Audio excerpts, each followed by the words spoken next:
Hello and welcome to this very special episode of Mastering Dungeons. I'm Shawn Merwin here with my co-host Teos Abadia. And Teos, do you know why today is a special recording of Mastering Dungeons? No.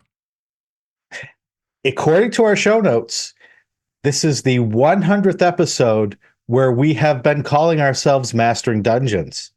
Happy Centennial Mastering Dungeons. That's right. Is there such a thing as a rebranding day? Happy rebranding day. Sounds so marketing. I mean, I feel like some chief marketing officer celebrates that. Hey, everybody. Hey, happy rebranding day. Woo. So, if you choose to celebrate happy rebranding day with us here on Mastering Dungeons, you may choose to do so. But, it's been a great ride. Yeah. And we will continue to stay on this ride as long as it doesn't throw us off into a flaming wreckage. So, so we got that going for us. And joining us on this ride are all our listeners. And some of those listeners sometimes will contact us via all the different means, which we'll discuss at the end of the episode. And so we're going to jump into a few of those messages right now. Starting with Paul Big B via YouTube.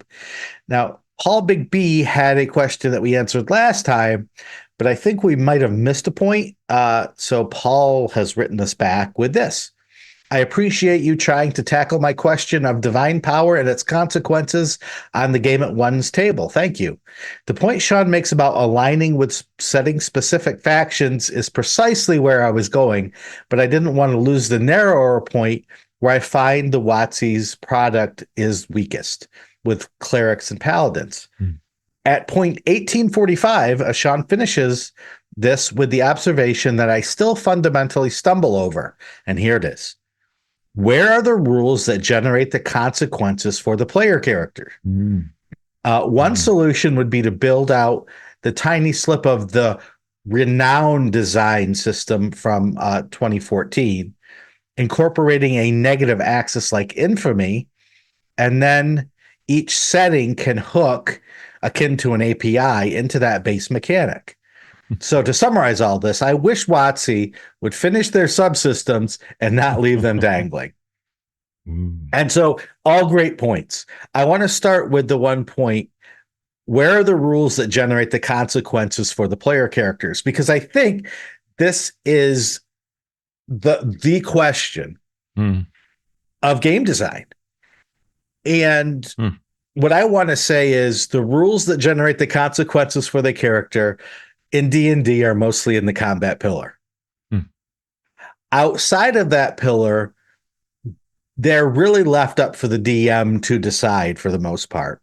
And I might argue that is exactly where Wizards of the Coast wants them to be. Yeah. So to be clear, I don't fundamentally disagree with the question that Paul Big B states here. I just think we need to talk about these systems like the Renown system and talk about that system's reliance on DMs to interpret player character choices, beliefs, etc. So I'm going to stop there for a second, Teos, and let you chime in. Yeah, I mean, that's a really interesting question. Older editions, right, had consequences in various places. The idea that, well, it's either an envoy of your cleric, of your god, or a god that grants a cleric their spells. And so if you've misbehaved, you don't get spells. And you won't until you get better, right? And that is super fascinating with the paladin. If they strayed from being lawful good, they were no longer a paladin, right? They were stripped of their paladinhood, and the books would talk about this, right? And I think just those two examples alone, though there were probably a few others, really hammered home this idea of consequences to everybody who was a player. And you might not play a paladin, but you thought about that when you read that section. And so this kind of encouraged that kind of behavior and that kind of table talk of like, oh, wait a minute, aren't you supposed to be, chaotic neutral? What are you doing here? And then people would, okay, I guess you're right. And kind of course correct, right? Or not. And that's where this idea of a system comes in. Yeah. right? Because what would happen back then is there was no renown points. There was no system in place. It was just the DM going, okay, you've pushed it far enough there, Paladin, who is striking down the innocents in the street. Now we're going to have a reckoning. And then the table talk, as you say, became the play. The table talk was, no, wait, I don't see this as being evil for these reasons. Here's why my paladin condones torture. Right. Exactly.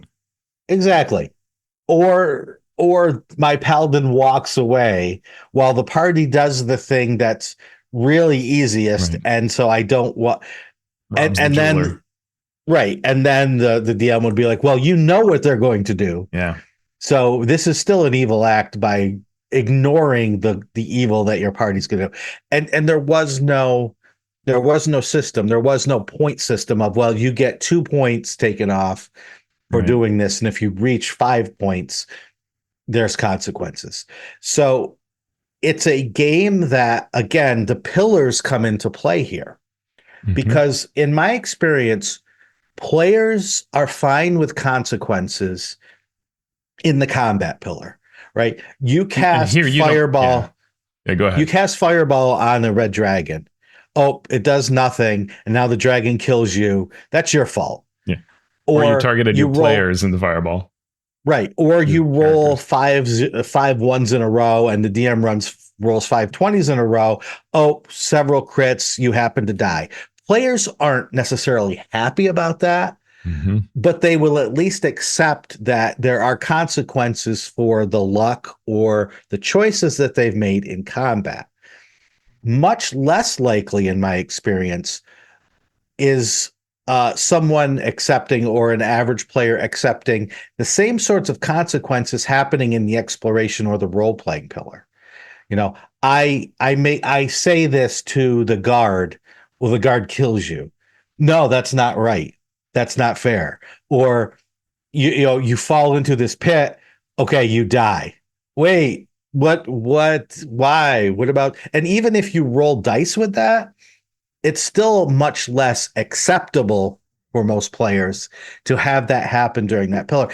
And I don't know if that's because I don't know if they're that way because the game has taught them to be that way, or I don't know if the game is that way because the players want that sort of play. It's sort of a chicken or egg thing that I'm not sure what the answer is.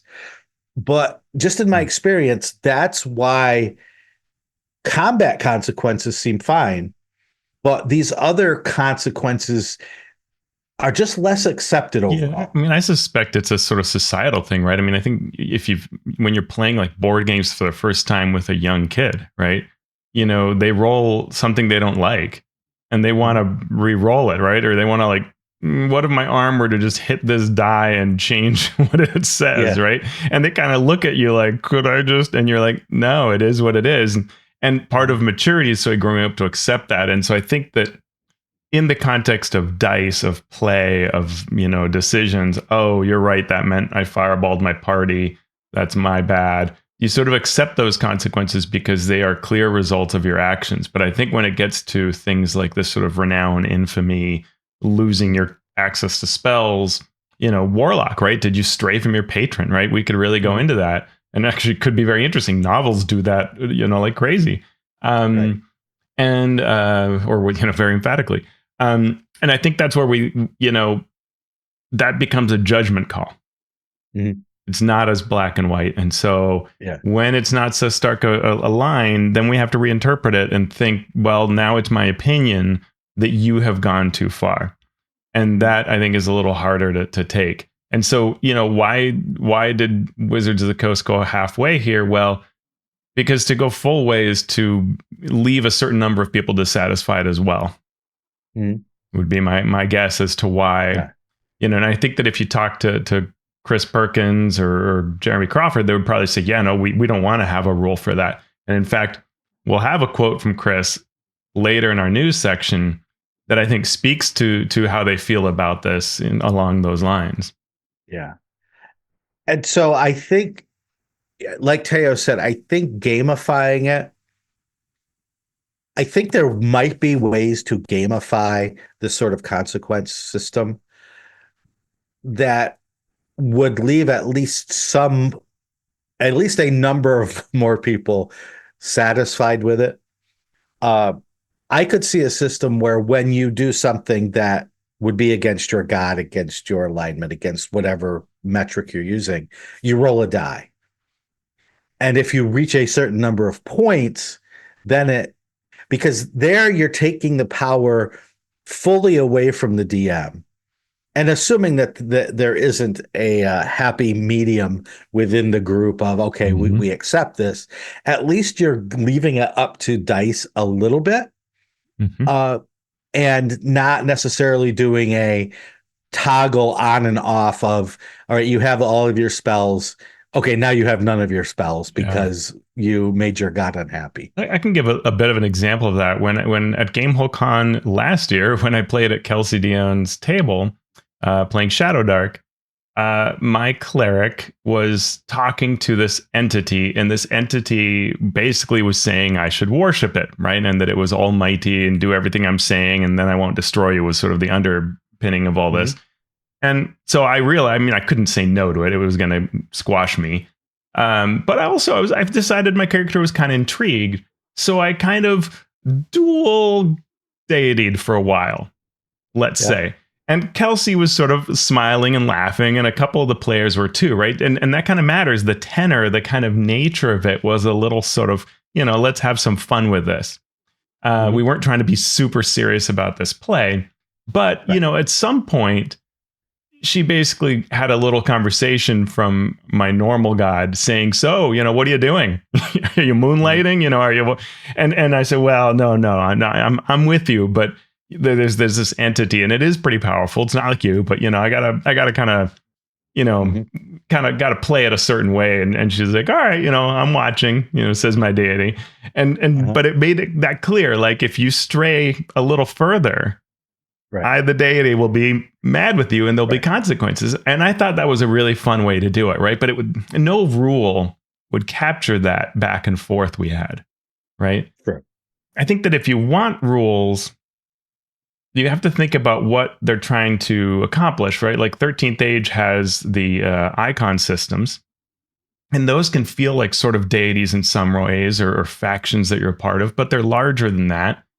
But you do have these relationships with them. And one of the things that the system allows for is that you can change over time, right? How close, whether you have enmity with them, or are you, closely allied or neutral, like that can change through play to represent those interactions that you've had. And that may result in something along those, some kind of consequences, directly in play, but also to your character itself. But it's something that you work out over time, right? And it's both a framework and not super nailed down in rules, right? If that makes sense. Yeah, totally.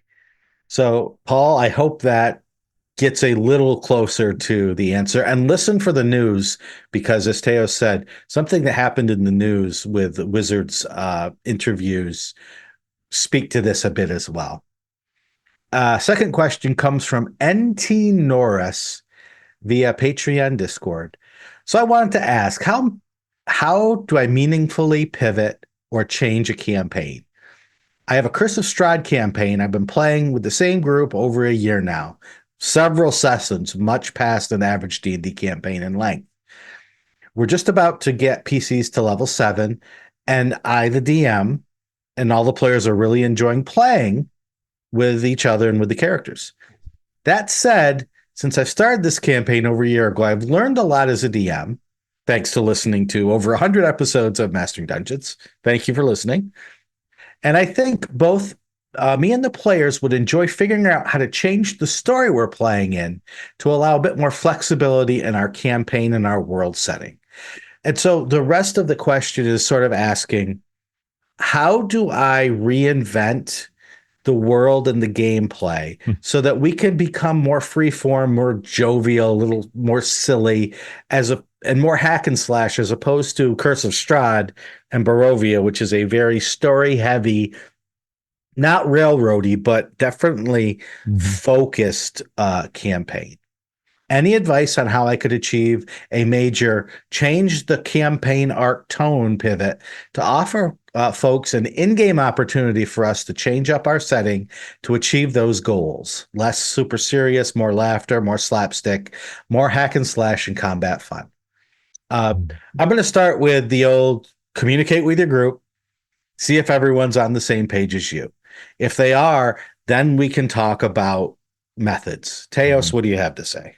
Yeah, I mean, and that's where you want to have a feel of like, should you literally say to everybody, hey, you all want to just change to a different campaign? Like you really can do that, right? I tend to think that you will probably most groups would want some payoff for the investment you've done in this campaign and story thus far, especially with over a year down. But there comes a time when you want to kind of nip it in the bud and get it done. And so what I would probably do is, there are, and this was brought up on our Discord, there are ways to do Curse of Strahd in a day, right? Like people say like, hey, one evening in October, you want to run Ravenloft or Curse of Strahd. Here's what you can do to get it all done and get all the items and, finish off with a big battle. So you could, look at some of those and find a way to just wrap it up. It doesn't have to be in a session, but maybe in just a couple of sessions. And maybe sprinkled into those sessions, you add some things like some pretty funny ghosts, right? Or something along those lines that lightens it up a bit and starts getting you that some play that is a little more along what your group wants. But you may want to, step A, get this campaign done really fast, like, 2-3 sessions, just chart it out. How, get into that castle if you're not already there, find those items ultra quickly, literally bring them to them, leave all the clues, and have that big fight so you can get the payoff and wrap it up. And that's probably what I do as step 1. And then step 2 is picking the campaign that's going to let you have that change that you want to it. What do you think? Yep. I think there are really 2 questions here now that I'm really thinking about it. And you could answer them together or separately. One is we want a less structured story. 2 is we want to sort of lighten things up and make it more hack and slash. So you could do either of those separately. There is no rule saying that these items that you find have to be in the castle. The items that you find could be in a dungeon at the far remote end of Barovia that you could then go and find playing a hack and slash silly, forget the story and do that. Oh, the other item you need, it's at the other end in this other dungeon, and go through, and there's a wacky genie guarding it, and you could do all sorts of things. So you could do both types of campaigns. You could do hack and slash, and then when it's time to complete the story, you could come back and do the more story-focused thing. If it's wanting to have a completely different story, then you just need to decide what that different story is and make a bridge to it. So maybe Strahd comes to the party and says, listen, I know what you're trying to do. I can actually get you out of here. There's a way that I can get you out of here. I can't leave, but I can send you on your way. And there's this other land that I want to someday escape to. Why don't you go there and scout it out for me? Let me know how it is. And then when I arrive, I may never arrive, but if I do, I'll find you and you can tell me who are the leaders and blah, blah, blah. And you just go do that world. And then at some point later, maybe Strahd shows up. Yeah. If you decide that you need a turn for the dark, then you could go back to that. Yeah. Yep. So really, it's a reverse engineering for me. It is, what do you really, really, really, really, really want? And what do your players want? Figure that out, decide what that is, and then find a bridge to that. Yeah. And seldom is it that you'd be lucky if you had a really clear answer. Like you think about it, you go like, oh yeah, we absolutely want to finish the campaign or leave or whatever it is, have different experiences within Barovia. You're going to have to just choose one, right? Get some feedback from the players and go with it. And either way, it'll be fun, right? Just like you've been having fun for a year, but you've also realized, well, this is not quite the kind of fun we want to have. So, the same thing is true of any other choice you'll make. It'll probably be more, you'll ratchet up the fun to some level. Will it be the perfect choice? Who knows? And take a moment to step back and recognize how good you have it right now. Because I bet there are 90% of our listeners out there going, what wouldn't I give to have a home game that went for that long, over a year with the same players and the same story and everyone playing, that's the dream for a lot of folks. So it's not wrong to want to change, but enjoy what you have as well, because it's a rare thing in a lot of gaming circles. Yeah, 100%. So thank you, DT, for that question. Shall we get into our news and commentary section, Teos? Let's do it. Okay. We are getting more Dungeon Master's Guide previews. And there is a way for you to get your Dungeon Master's Guide if you feel like going to London. Yeah. So let's do the London thing first. You want to have the DMG first? You can get your tickets to MCM Comic-Con in London, October 25th through 27th. So if you're in the US, start swimming now. The D&D team will be there with a limited quantity of Dungeon Master's Guides for sale in the North Hall. That's N1500 at 10 a.m. every day. On Friday and Sunday, they will be selling 300 Dungeon Master's Guides, and on Saturday, they will be selling 600. Yep. So your chance, like they did at Gen Con with the Player's Handbook, they are doing at this MCM Comic-Con in London. What else is happening there, Teos?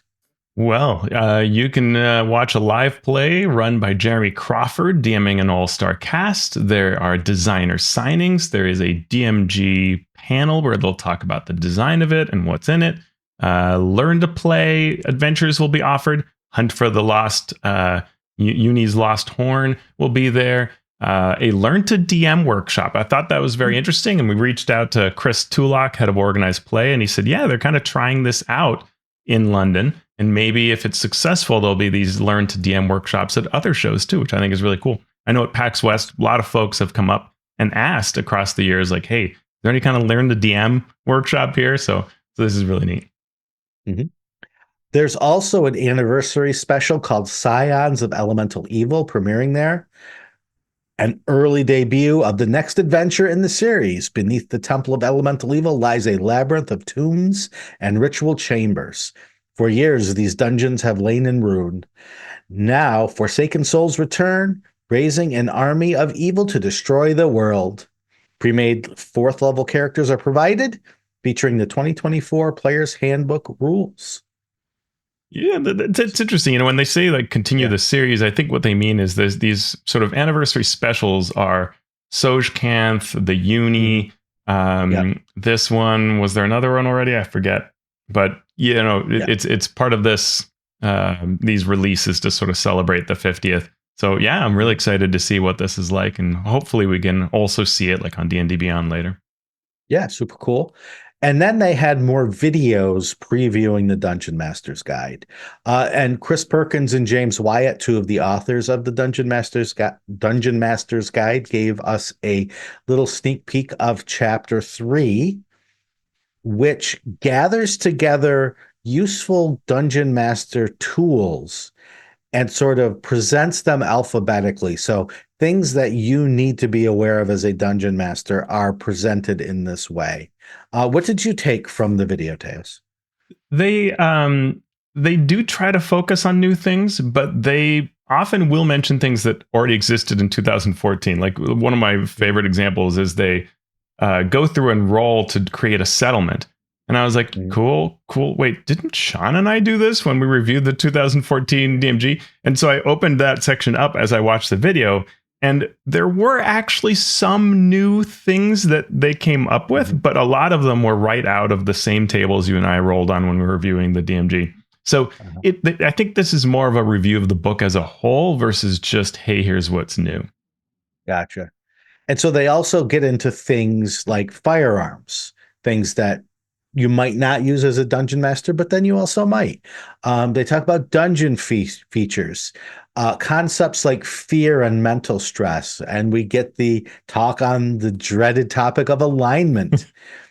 They have rules for chases and then settings for chases, how to handle character deaths and total party kills, discussion of curses and new text that they're giving on how to customize curses.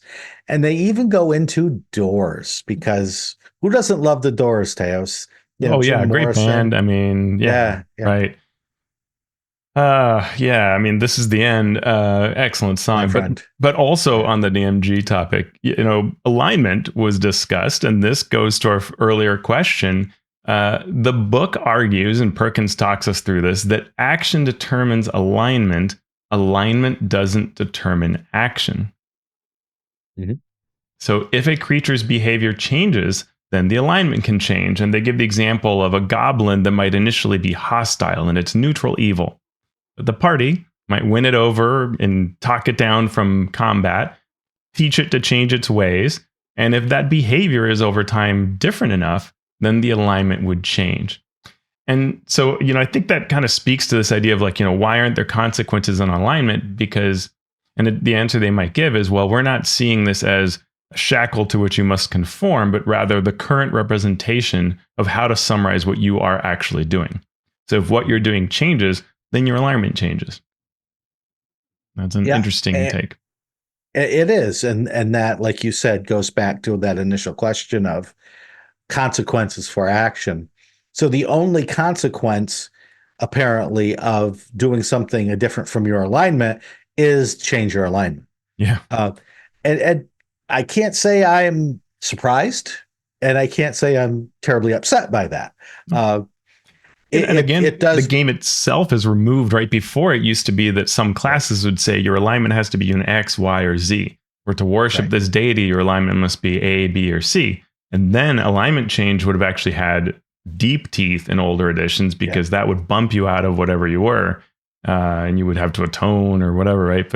But now there are no such restrictions. So at least not in the base rules. Right.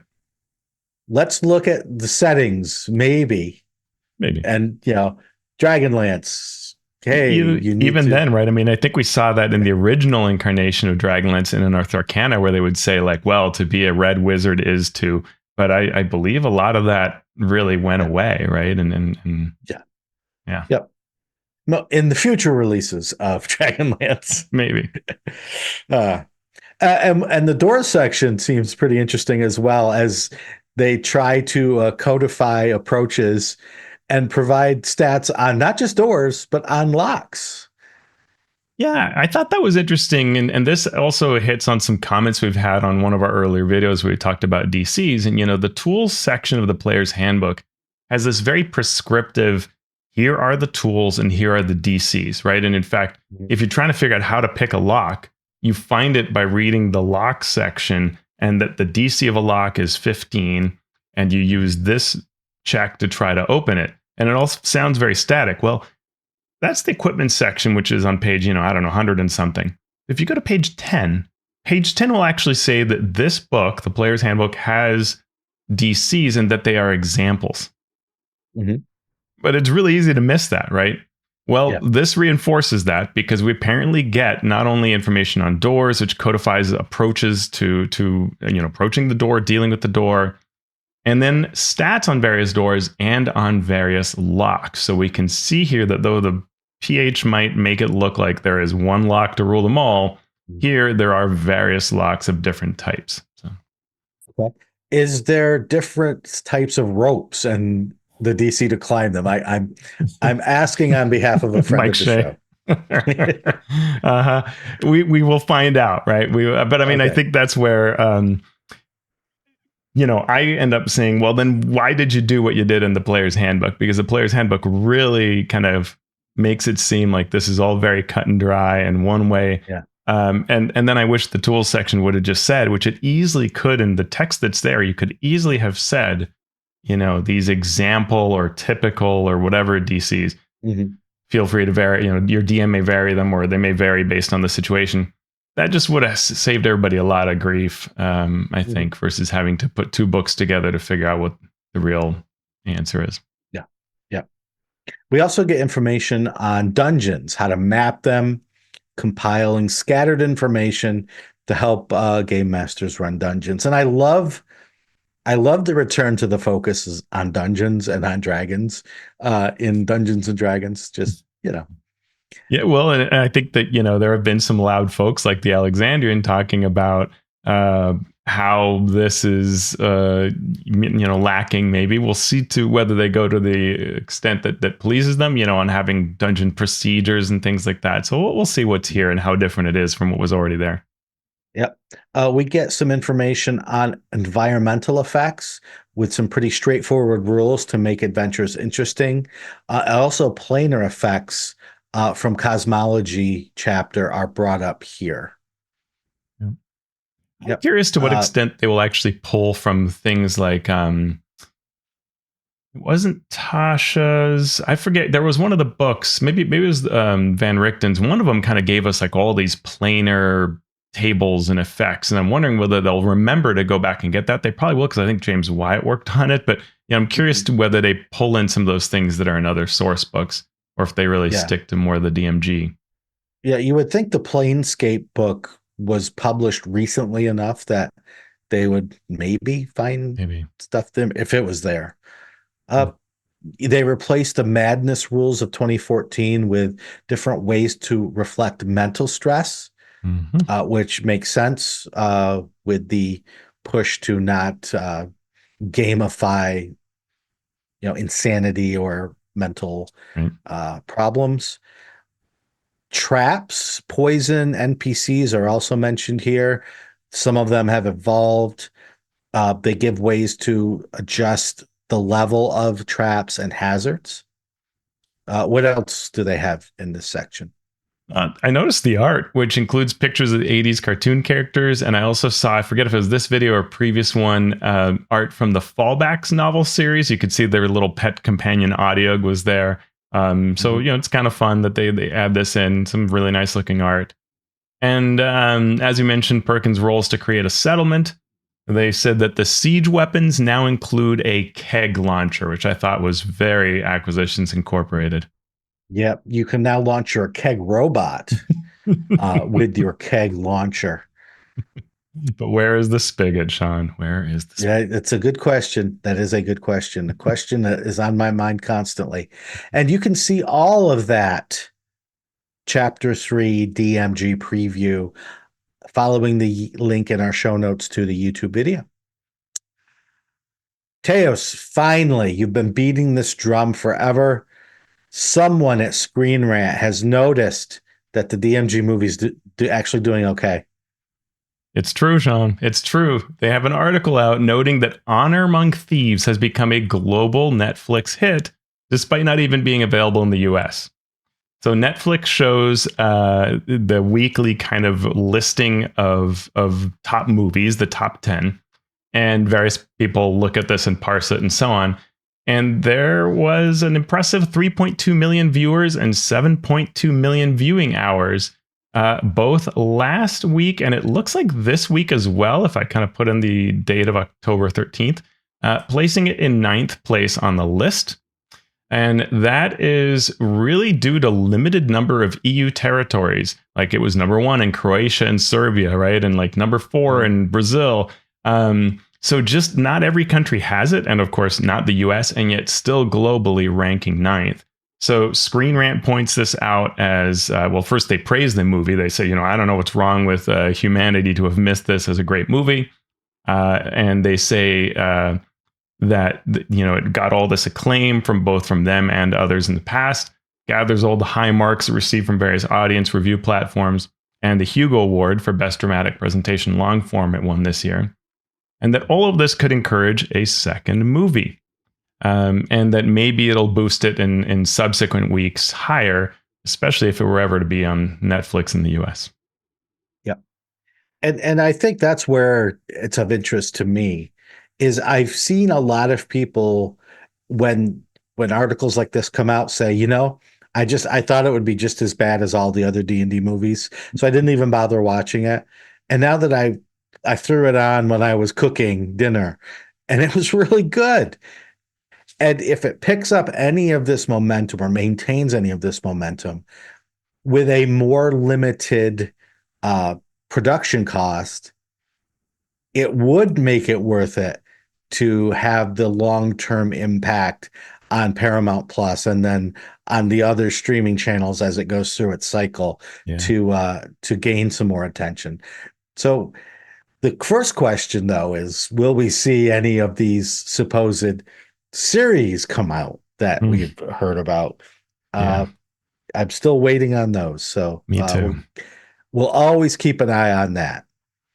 As you know, we have been covering the world of Greyhawk, and our Patreon supporter, Lucas Cockerum, has done an article on his Giantsbane blog providing a quick overview of Greyhawk's famous NPCs, deities, adventures, and other lore. Tell me a little bit about this, Teos. Yeah, I mean, if you're new to Greyhawk, you may be surprised to find how much of what we might think of as D&D's lore comes from Greyhawk. I mean, I know I now delight in when people ask this question and you start just rattling off names and they're like, wait, really? Like all of that? That's Greyhawk, not Forgotten Realms, or not just some core D&D worlds? Like, no. And the list of famous adventures, and so it's just a nice, very simple capture, quick capture, and it'll say, like, who's a Sararak and who is Vecna, and just all these little bits, not in any deep way, but just in a quick kind of giving you a feel for it, and all these aspects that tie back to Greyhawk. So it's fun, recommended read. Exactly. You can find it again at thegiantsbane.blogspot.com. Over in our creator corner, we've got a couple things to talk about.